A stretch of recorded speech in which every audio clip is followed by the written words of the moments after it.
proverb, I am because we are, is the foundation of the ACBN YouTube channel. Tap in for all of our remarkable content and ecosystem mobilization through the phenomenal practitioners and thought leaders we engage on this channel. In the words of Adrienne Marie Brown, things are not getting worse, they are getting uncovered. We must hold each other tight to pull back the veil.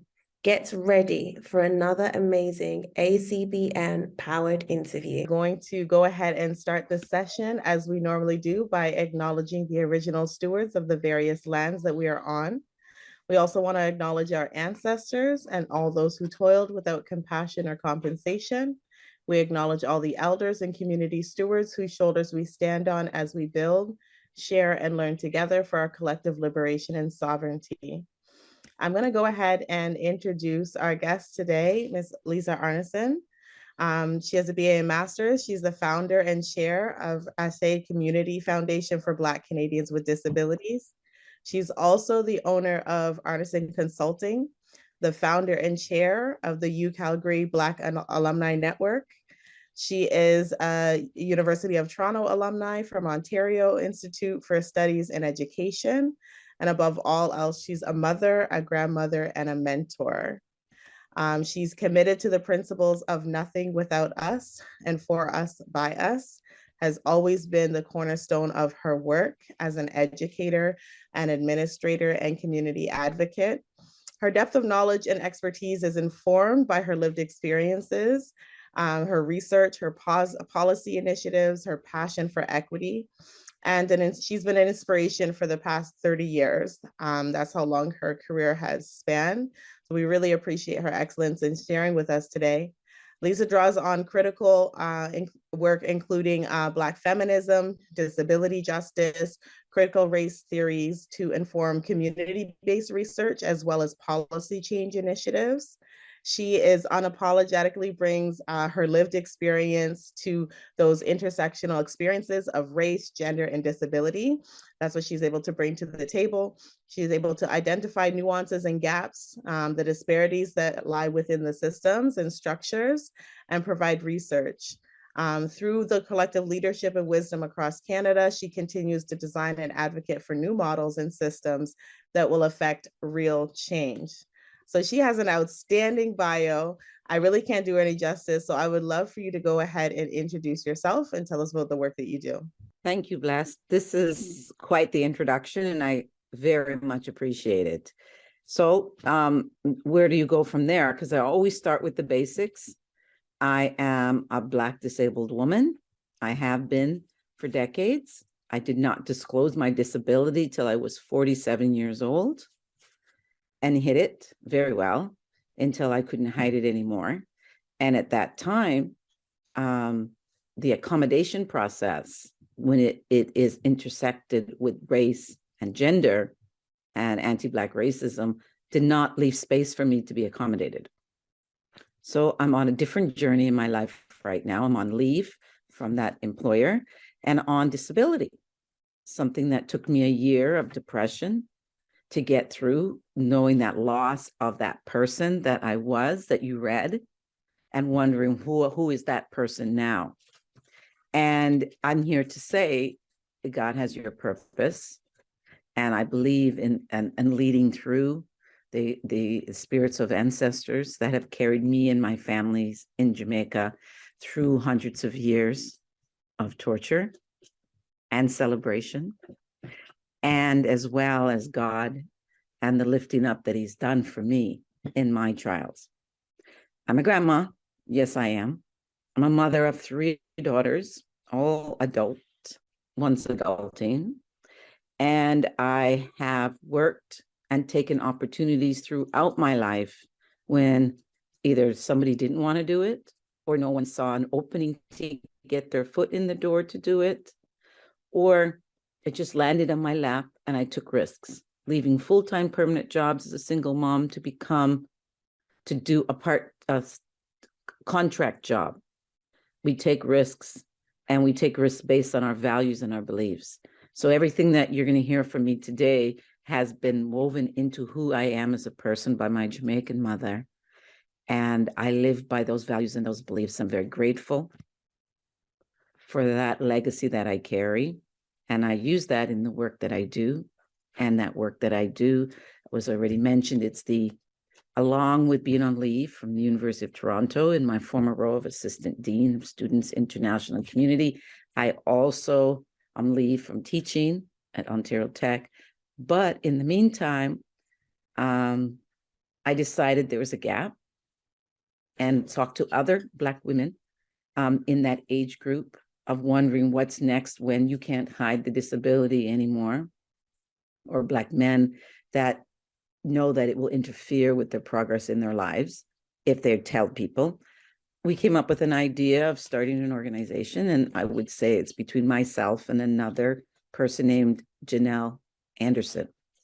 And we came up with that we're going to do it. And I thought about it, and anybody who knows who I am, if I say I'm going to do it, I do it. Hence, one day sitting on the couch, I was trying to figure out what the name would be. The name that we use is Ase. Any Yoruba people here will know Ase is so you say, so it will be. So the Ase Community Foundation for Black Canadians with Disabilities is we say, and so it will be. We have the essence and the ability to manifest what we want into existence. We want liberation for all Black people, and that includes Black people with disabilities. That's who I am. We love that. Thank you so much. And just your introduction, you're already an inspiration to many who are here. I see them nodding and giving applause. Can you go ahead and tell us what inspires you most in doing the work that you do? Somebody asked me that question earlier in the month, and I had to think about it because I've always been like this. So let me take you through a journey. The journey is a darker skinned Jamaican mom in Calgary, Alberta, came to Canada as a domestic, and many of you may or not know, but that's how Black women were allowed in this country. And she put me in school with my sister, and again, they like to put your kids close together, even if you're not supposed to be in that grade. One more kid out of the house. She took me to class. She took me to the school, registered me. My name is Liza Ann. They told my mom it was Liza. You mean Liza, L-I-Z-A. My mom goes, it's Liza, from her thick St. Thomas, Moortown, maroon Jamaican accent. And they said, my mom said, no, it's Liza. And they said, you mean Lisa. They took the S, they took the Z, they changed it to an S. I changed it back in grade 12. My whole identity shifted because at that moment, they placed me in English as a second language. I was born in Calgary, Alberta. And that's where I stayed. I stayed there till high school starts in Alberta. And at that point, that I had met my first Black teacher. I've had two in my entire life. And that Black teacher was Mr. Gale from Jamaica. No nonsense man.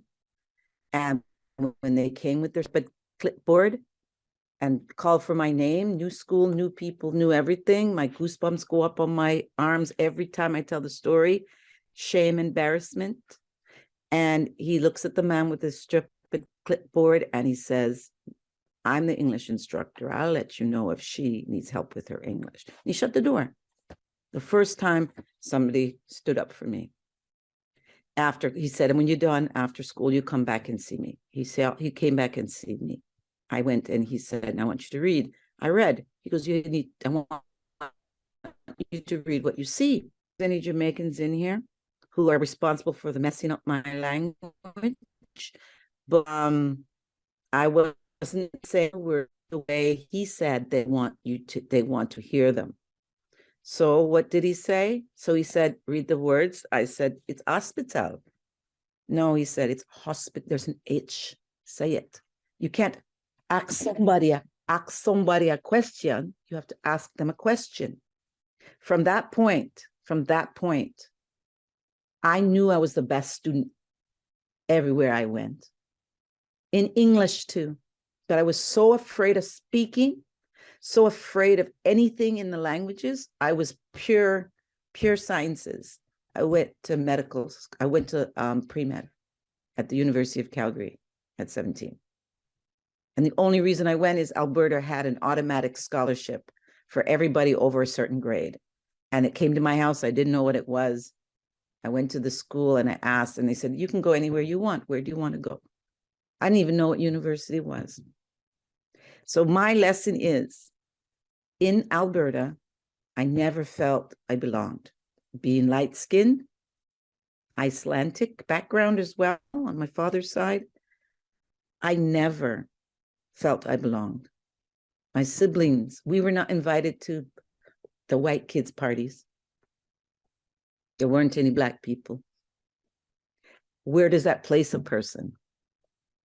And you know, if you come through that transatlantic slave process, as a people, you carry intergenerational trauma, but you carry the strength of those ancestors that were mentioned earlier before Blessed. That's my inspiration. If my ancestors, if my mother can come from a small place near where West Hall is from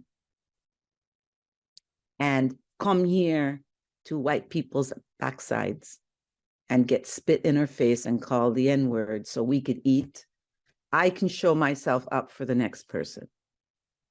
So I put myself in spaces, I put myself in places, I allow my color to get me in some of those spaces. I know my privilege, I know where I'm not privileged, and I use that as my inspiration to say, is somebody stepped in for me, I will always step in for the next person. And if I've done my life the way I want to, I will teach, coach, and sponsor people so they can step in to other people. That's what inspires me. Thank you for sharing that. And as you share it, like I said, it's an inspiration to us at the same time. And we want to know if you could share, why do you think the work that Ase Community Foundation for Black Canadians with Disabilities is so critical to the entire Black community?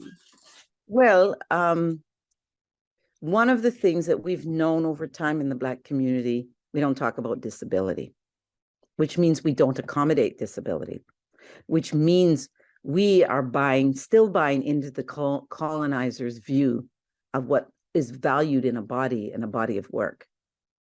So they value a certain type of work, and the only way they put value on Black bodies or women's bodies was the amount of work you could produce. So if we're going to move forward with the full liberation of Black people, we have to have a true conversation about how we see ourselves. You can't fight for the right and the privilege to be Black and equitable across the board and leave others behind, including your people in your family. That almost everybody on this call knows one person where, if you're Jamaican, you have your own words, right? You know one person. And if you don't, you will be that person because you'll age. So the question is do we want to build and take all that talent? We know Black people, I don't like the word resilience, by the way, but we know we are strong and we make it happen, right? But you know what comes with people with disabilities? Even more tenaciousness, even more warrior spirit, because in our communities in the Caribbean, nobody's sitting there helping you. You're supposed to get up and work and do things. You're just not supposed to act like you're different. Once we get what everybody else in this country has, free accommodations. Accommodations are not, it's the same thing as people said, you can't help Black people get jobs because not fair. It's the same thing with persons with disabilities. But based on the committees and the federal government committees I sit on, who do not want to do race-based data, de-aggregated data, we are the lowest. We don't get any of the free stuff. Imagine if your child was diagnosed in school, whether you liked it or not, that child would be eligible for a tax credit for you and for them later in life. That child gets a registered savings plan. Did you know that? an automatic up to 3,500, and another 5 goes in every year till they're 49. We don't take advantage of any of it, nothing. And we're going to build our communities and our supports with everybody on that in that community. That's why we have to do it together. I see the questions, and I'm telling you, you know, you kind of watch, sometimes you're on the phone and you mute your TV and you let the captions read. Those were not put in so you could be on your FaceTime or whatever. They're put in years ago to help people who can't hear. But now people get them for everything. Well, that's what all accessibility technology does. It's not just for that person. If we can build it into our communities as a normal thing, into our businesses, we're not only going to support all of the Black people, we are going to actually get that population of persons with disabilities, which is the largest minority group in Canada.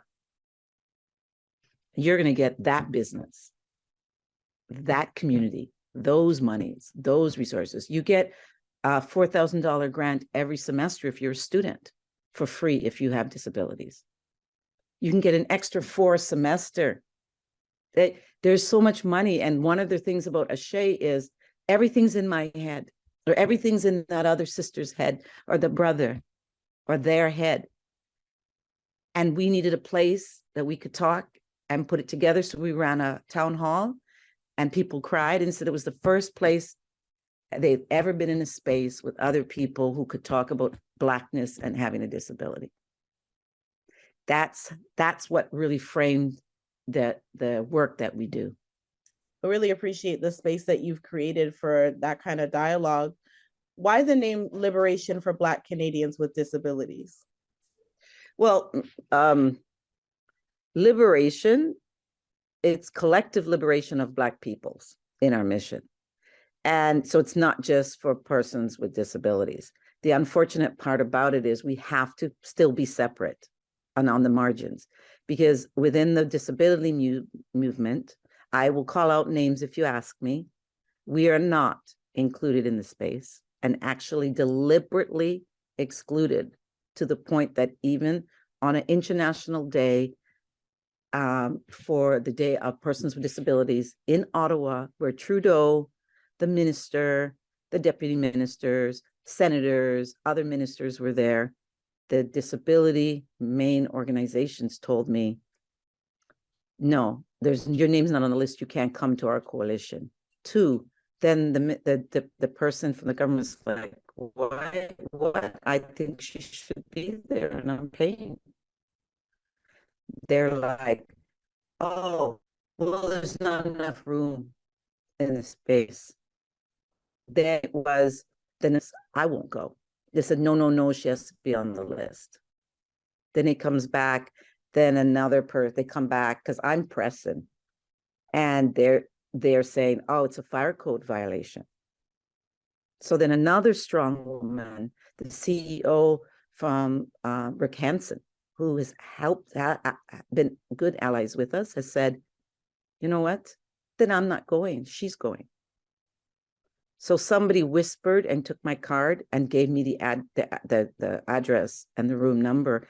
And what would a Black woman do? Show up. I showed up in a space that I was told over and over again in front of very important people not to go. I wasn't welcome. I showed up, and then I was told I'm not welcome. And then I stayed. And then I did my mini TED Talk, which is why I'm thinking I was asked to do this, because I can start and I can talk. So all that about me and English as a second language was all crap. They didn't like how I spoke. I speak fine. And so that's it. So that's what happened. I went anyways. Then I was sick and it's a trigger to my chronic illness and my post-traumatic stress. And I was sick for 2 weeks. Hence the reason I'm on leave. It is traumatic, as we all know, as warriors trying to get liberation for our community, ourselves, our families, our future grandchildren. And it wears on you. But I'm the one most comfortable speaking up about it because I'm in my 50s You know, I'm not trying to build my career, and I don't really care anymore. I didn't care much before, that was the problem, but now I really don't care. So I have what's called the collateral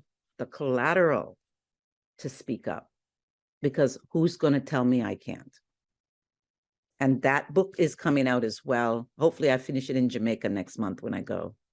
The book I'm coming out with is about building your collateral, your VEX money, and how to build your career by knowing when to talk, when not to talk. That lesson I never learned when I was a child. So that's why we're doing this, because they don't want us in their space. And unfortunately, the Black community hasn't want to talk about us in their space either. So we have to bring these issues up. We have to be honest and open. And there is no other community I know where I can be as honest and open than in my own community. We know we talk a lot, and we always talk the truth. And that's why I want to do this within the community, because we're going to need the strength as we keep moving to eradicate all that we've lived in for hundreds of years. Oh, we appreciate that you are taking up the space, regardless of if you're invited or welcome. And you spoke on a little bit about stepping up as a warrior. What warrior stories have shaped the Black disabled warriors that you're aware of? Well, without mentioning names, when we met with the chief, the brand new position, Chief Accessibility Officer of Canada, she reports to Minister Carla Quattro, who's also very supportive of the work that we do. We started our presentation to her, unlike how other people start. You know, they talk about the organization, they talk about what they need from the government. We did an education thing on what anti-Black racism was. Then we went into what Black feminism is and what the complexity of being Black, disabled, maybe being queer, being trans, and what that looks like at those intersections. Then we moved on to explain disability justice and the principles behind that fact that we must do this collectively. It must be done by the most impacted. That's the for us, by us. So we went through that whole scenario explaining that, educating, because one of the things we keep forgetting is they actually don't know. They actually don't know. They know what ableism is. They do not know what anti-Black racism is. And it's not just racism against Black people. And people get confused. Anti-Black racism is a racism that they built the structures to enslave people. It's the structures that colonized and imperialized and divided Africa. Right? These are the structures. This is not just about the color. This is about what they think of us. And imagine if you're disabled, what they think of you if you're Black. You're worthless. And unfortunately, in the community, there's a lot of Black people that believe that. And that's what makes Black, not that alone, and all the discrimination and all the lack of resources, because we don't want to say we need help, because we don't want the shame. And if you do go to get help, by the way, they're not giving it to you. They're not going to get what the other kids are getting. You're not going to get that accommodation the way you have the right to have it. You're not going to get all those benefits from the government I mentioned, because your doctor's not going to sign the paperwork. That's what's happened.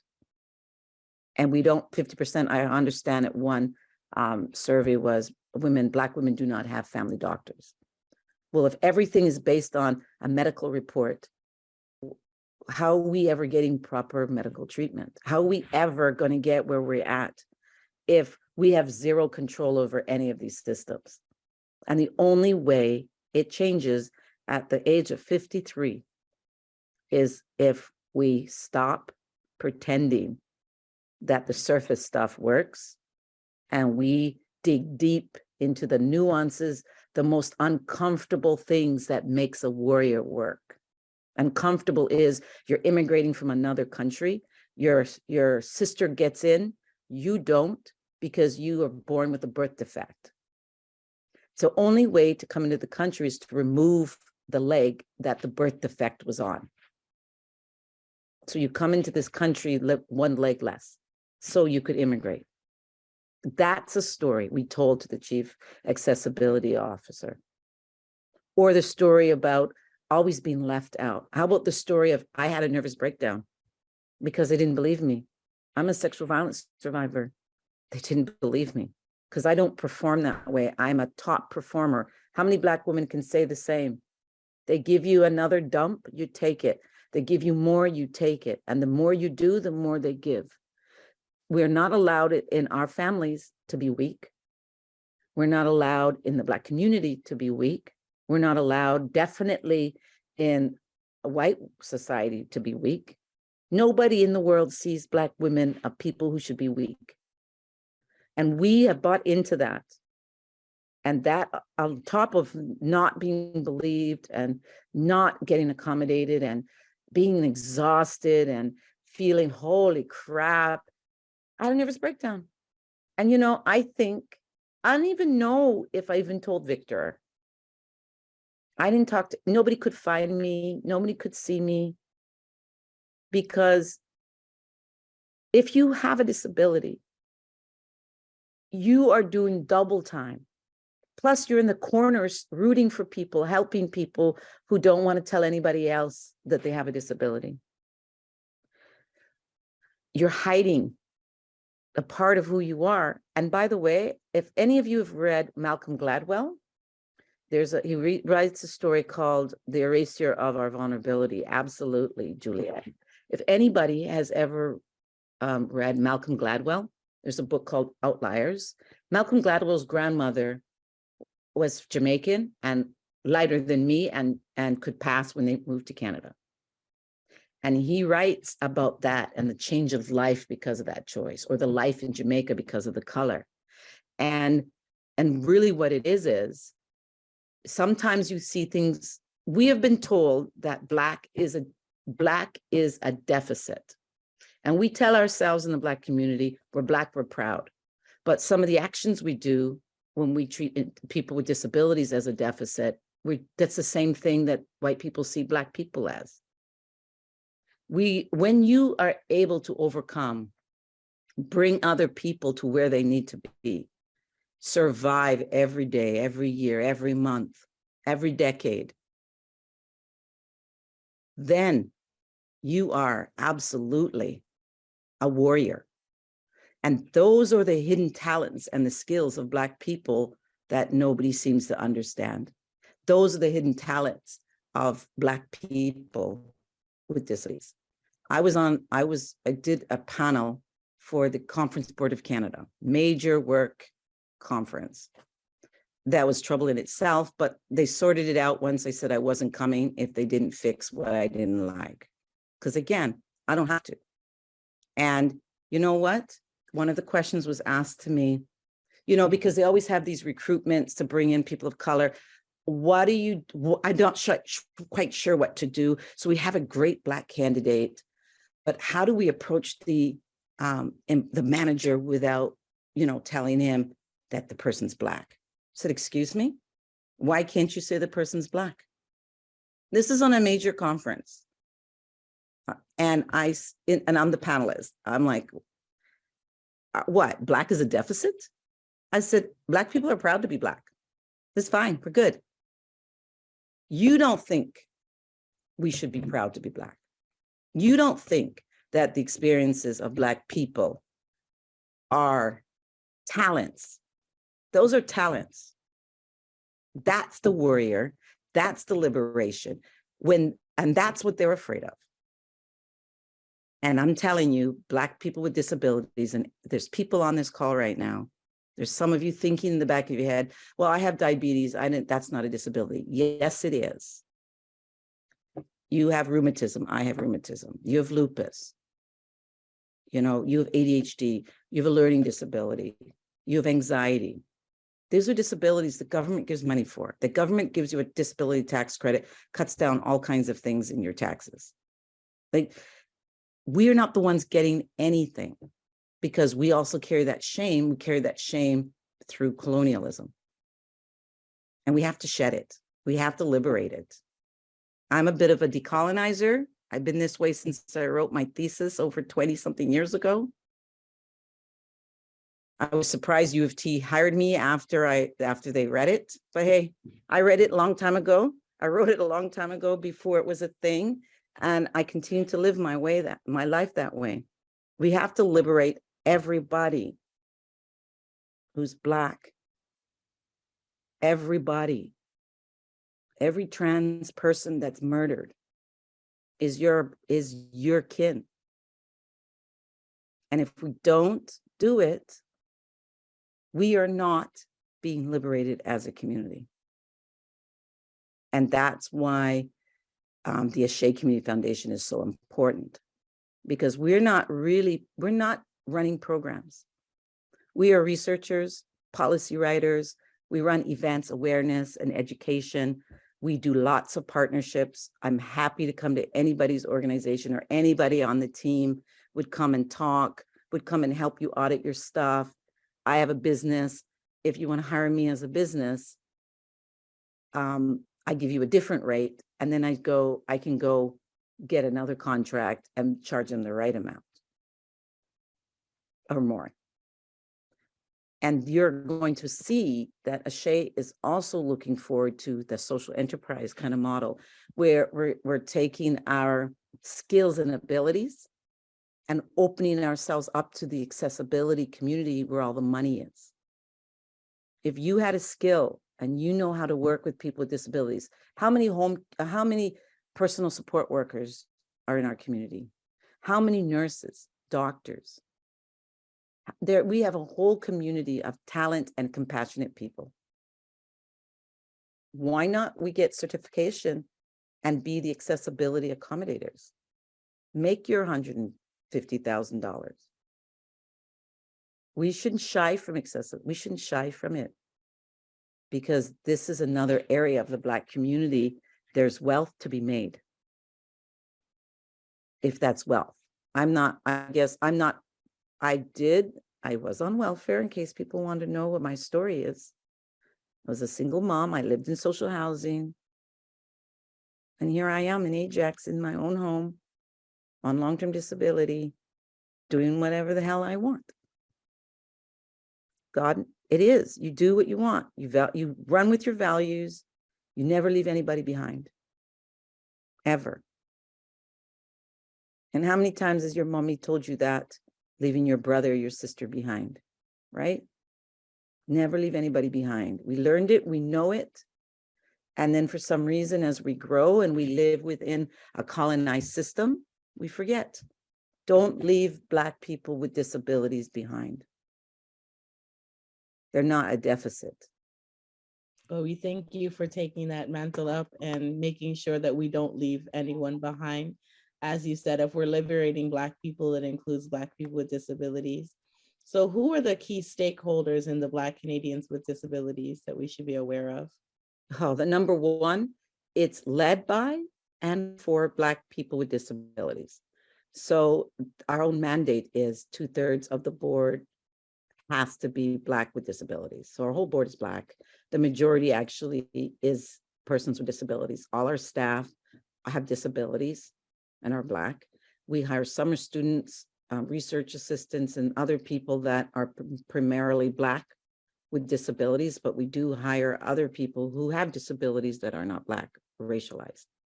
Because again, we did a capacity building research project looking at organizations across Canada that were Black or racialized and did work somewhat at the intersection of disability, even if they didn't use the word. Because again, Black community is not the only one that doesn't talk about disability. But when we did our research, there it was.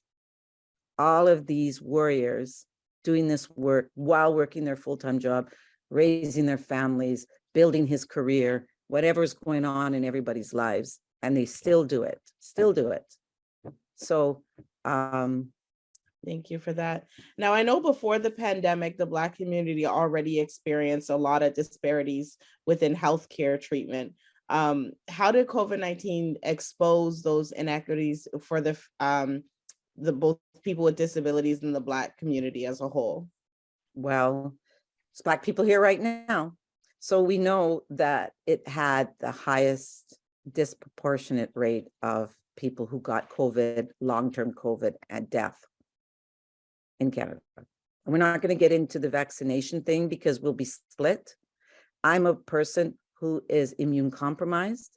I am boosted up to 4 boosters. I didn't see my grandson for a year because part of his family didn't want to be vaccinated. So I couldn't see my grandson.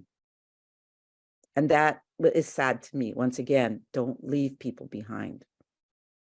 And COVID is going to have long-term disability effects on our community who didn't have disabilities in the first place. Number 2, it's going to have people who had pre-existing conditions, maybe weren't taking your medication, didn't think it was during COVID when you couldn't see a doctor and you couldn't get that medication and you couldn't go to treatment and you couldn't do this and you couldn't see your psychologist, you couldn't see your counselor, you couldn't see a nutritionist. The health of Black people declined and nobody is talking about it.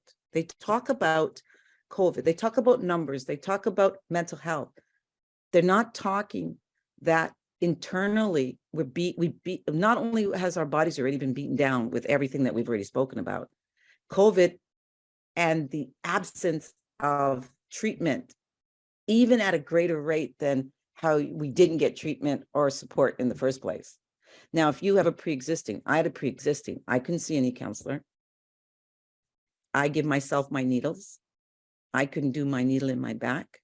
Like there's so many things. So the level of pain you live with, your mobility changes. It's probably why I'm still on leave, because I couldn't do anything to help myself. Then you've got older people aging in the Black community. They have pre-existing disabilities, but apparently when somebody turns 70 or 65, no one talks about those disabilities anymore. Now they're just old. There are disabilities and they need accommodations. And again, somewhere in the community, Black seniors don't need it. And this COVID just brought it out.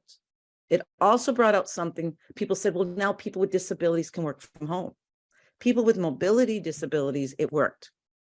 People with all the other disabilities, any of this invisible, I have chronic illness, or maybe you have different types of learning disabilities, you're a diverse learner, you need to see people to see what's going on. That was gone. Those kids in school will be suffering. The other thing we know, by the way, and it's even worse now, Black kids don't usually get proper assessment in the school system. They get told what their diagnosis is by people that should not be making diagnoses. So guess what happened during COVID? They got nothing. And then now they go back to school and they're behind and their diagnosis is something along the lines of not related. And even if your child gets a diagnosis, did you know they're supposed to accommodate them? They don't. So now under COVID, we have a greater concern over our health, my health, and those of others who have chronic illnesses and couldn't do some of the treatments. Our health has suffered. I was afraid of getting COVID because I would definitely be in the ICU.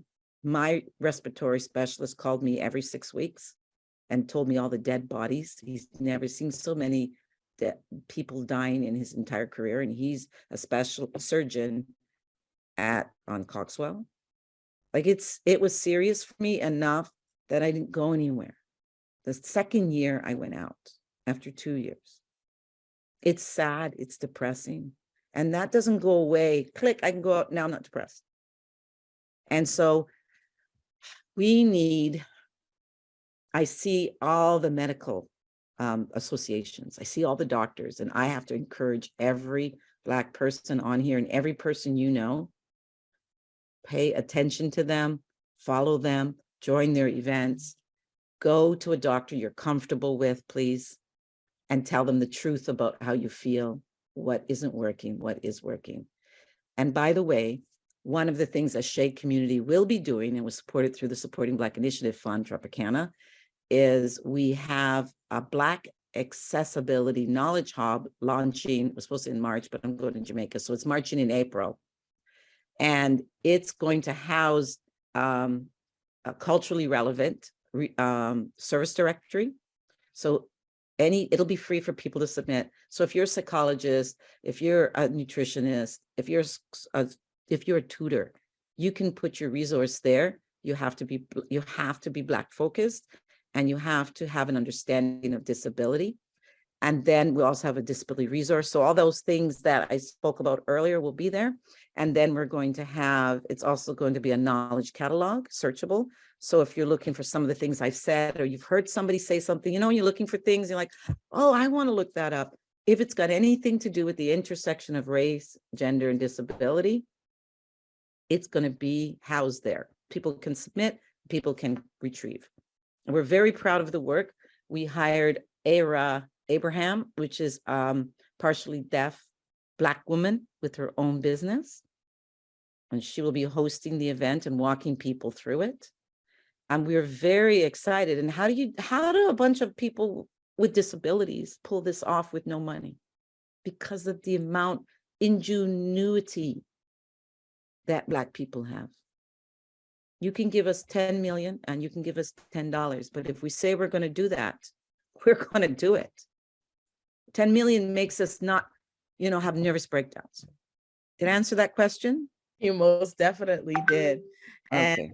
And I just wanted to hone in a little bit more to know if you could share some examples of collaborations that address some of these issues across various levels of government, academic institutions, and as well as the foundations. Any specific examples?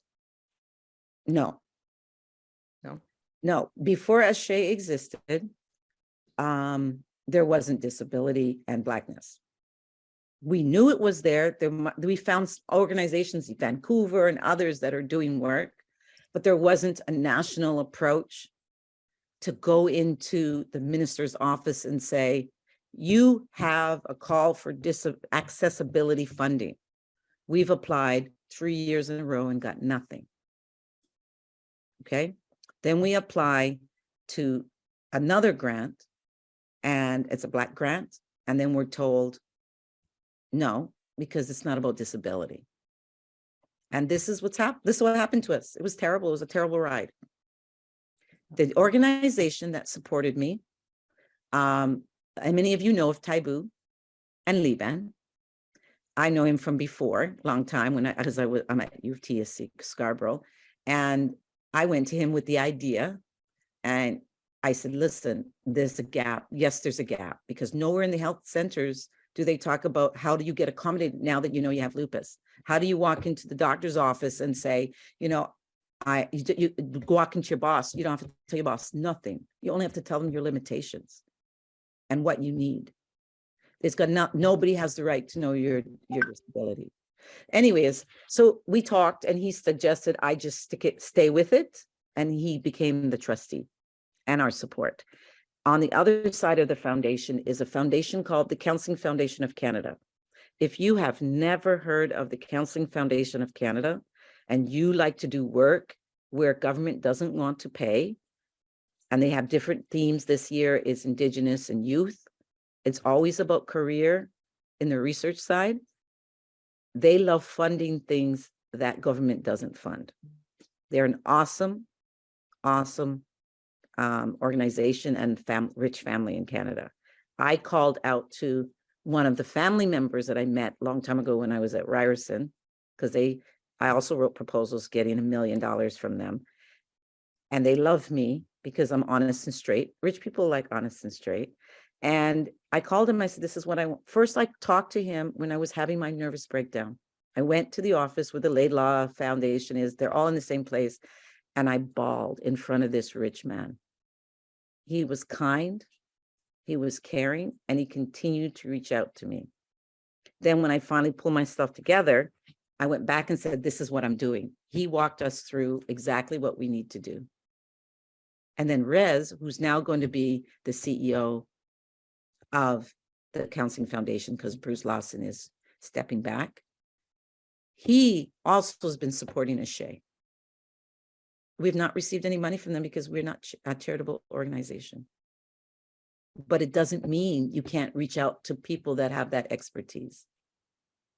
And then there's a group in under Wilcox in accessibility under the social inclusion unit. And they reached out to us and asked us to do that capacity building research project. And we met with them every 2 weeks. And a lot of people in the Black community goes, oh, I'm with you because they don't trust you, da, da, da. It was the opposite. They coached us through everything that you don't get to know about the process. We educated them. And guess what? You never think things can change so quickly. As we're doing the research project across Canada, the surveys, the focus groups, and all that, we were telling them every 2 weeks what we were finding. They were able to take some of that information even before the final reports were written. And we have an engagement strategy. We don't even call it a call to action. It's if you want to engage with us, this is how you do it. And they changed their criteria for applying for funding for accessibility. And they said 50% of the management and the board has to have disabilities. And the organization has to have an intersectional approach. A lot of organizations scrambled. I can't tell you, but look for us soon, because we've been working very closely to say, we're not just interested in changing things for Black Canadians with disabilities or for Black people. We know that if this is done right, everybody will benefit. Everybody, not just one body. Not everybody wants to be a billionaire. I don't. This is it. I think the work you do is way more impactful. I'm glad that you know enough to tap into the different resources. As you said, it's not all about getting funding, but knowing their expertise is available to you. So we appreciate your diligence in that. And I really appreciate that you were able to share so many vulnerable stories with us today. So many of our leaders, I know you're not a fan of the word resilience, but they've spoken out. A lot of our leaders here nationally and internationally have raised awareness around rest being a form of resistance. And I just like you to share, like, how do you really balance that and prioritize self-care as it's so important for the work that you do? Well, one of the influencers of my life when I went to university at the University of Calgary in the 80s, they couldn't believe, was a queer Black woman named Audre Lorde. And this is where you get your resilience, right? And there is nothing more important than self-care. I told you all this story as a warning. If we don't do it, we as the elders and the seniors will not be around to support the next group going through the same thing we did. We have to take this seriously. If you're not your best when you show up for that fight, then you're going to end up with a disability, or you're going to agitate your disability. You're going to be miserable in your house and affect the lives of people around you. So the act of resistance is to stop. That's where you use resistance, is to know when to stop. And the act of resistance is to know no. And sometimes you just look at somebody, you don't have to get into it with them. You just look at them and you say, no, not today. Because today and tomorrow they'll be back. So self-care is definitely is resistance in itself. And if you talk about the ideas of Black joy, we forget that in the Black community. We forget that we're very happy and joyful people. Put on a little music, cook a little food. I think the Nigerian food is called puff puff. Is that right? Oh, my love. I had that yesterday I was in Calgary at the African Studies Program luncheon. And because they have to fight to get 2 classes taught there. And they had puff puffs. I ate that before I ate anything. You know, there's my joy. Can you find your joy every day? Sometimes it's sad, it's hard, but you've got to dig and find that joy. You've got to find it. It's there because every one of us can smile at each other when that other person tells you they're down. What do you do when other people tell you you're down? They're down. It's all right, sister. Come on, it's fine. Let me cook you up something nice, even if you're broken that day. So if you can do that for somebody else, you can do that for yourself. So absolutely taking good care of yourself, getting accommodated if you need it, taking time out, going to Jamaica, in a resort that I'm going to go to St. Thomas. It's fine. I'll be good. You know, you've got to, and after COVID, this one thing we didn't talk about, but COVID stopped people from doing the joyful things in life. I told you I was sad because there's always a lot of people in my house. And even to this day, things have not returned that way because people's behaviors change. My grandson was here every weekend, not anymore, because his routine changed. And we forget. Do you know if your grandmother or your mother's routine changed? You grew up, you finished university. What's going on with your mother right now? What's going on with your father, your uncle? You know, they have diabetes. It's a big deal to have diabetes. This is not a simple thing. And again, in the Caribbean, it's sugar. Sugar kills. And so take good care of yourself. I didn't go to an event. I was supposed to stay in Calgary till Thursday. I made a decision. I came home last night because I was already tired. And I said, if I'm going to do this, I was supposed to be somewhere else because we're launching our Black diverse youth research project in Hamilton and Halton region. And we're supposed to be there too this afternoon. I said, no. I'm the lead. I said, no. You have to say no. And it's okay. People have been saying no to you your whole life. Can I have this job? No. Can I do this? No. You can say no. Just make sure you know who you are. As long as you know who you are, you can get up the next day and do it again. Did I answer that? Appreciate everything you've shared. This is my last question. How can we support and engage in the collective efforts of the Black people with disabilities so that we can, work together and try to overcome the anti-Black racism, ableism, and gender? I think every person in here on this call, including you, Blessed, you all know the answers. How can we? We can allow for conversations about disability in our homes.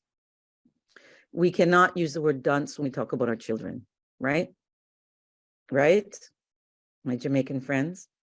We can not look at our child when they have a disability and think, and give them a nickname. We can believe that with this slight little accommodation, maybe they get a voice to text, which is, it talks for you. All those things you see on your phone, those are all accessibility functions. But and you use that when you have to write something instead of, which is what I use sometimes, instead of getting the thought of your head to be a great writer, but under the stress, can't anymore. So I use that. I suggest that you look deep into yourself first and see where you are in your journey. I say you call me, link me up on LinkedIn is easy. You can look into your own family and see, has there been any ableism, any exclusion that you didn't do it on purpose? Because the majority of people, we don't do something on purpose that we were colonized in, right? We're still trying to decolonize it. Everything that we do is through colonialism. So I suggest you look into your own families next. Look at your workplaces. If you're a hiring manager, who do you hire? Who do you promote?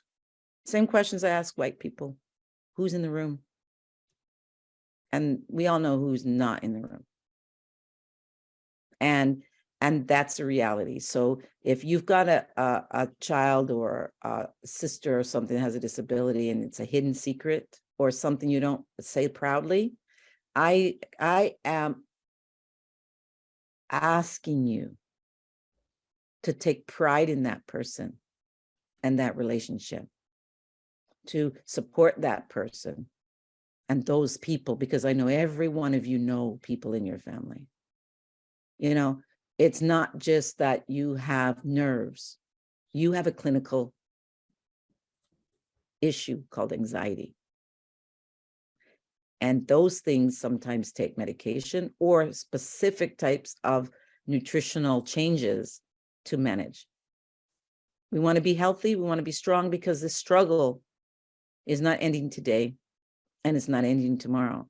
But the more of us that are stronger than, I'd say, the enemy, the more of us will win. Wow. I don't think it could have been said better myself. I really appreciate all of your thought-provoking thoughts that you shared with us and your stories, your expertise. If you don't mind, if you could please drop your contact in the chat, especially your LinkedIn. You said that's your preferred method of contact. Yeah, so we have her email in the chat. Everyone go ahead and save the chat, and then you'll have everything, all the links that were dropped there earlier as well. Liza, I want to take the time to thank you for making time. As you said, rest is important, and you put out some no's in the last 24 hours. We appreciate that you did honor this engagement and you did prioritize this. Of course, this is the love part. Remember the joy? Yes, so we're so glad that you found joy in this. We definitely appreciate having you here. Thank you so much. We look to having you back in the future. And I also want to thank everyone for taking the time to be here tonight. And we're going to go ahead and close the way we often start. We're going to end this session by acknowledging the original stewards of the various lands that we are on. We also acknowledge our ancestors and those who toiled without compassion or compensation. We acknowledge all the elders and community stewards whose shoulders that we stand on as we share, learn, and build together for our collective liberation and sovereignty. Once again, thank you for everyone tuning in, and have a great evening. Good night, everyone. And thank you for joining us on the last day of Black History Month, the crazy month of the year. Bye.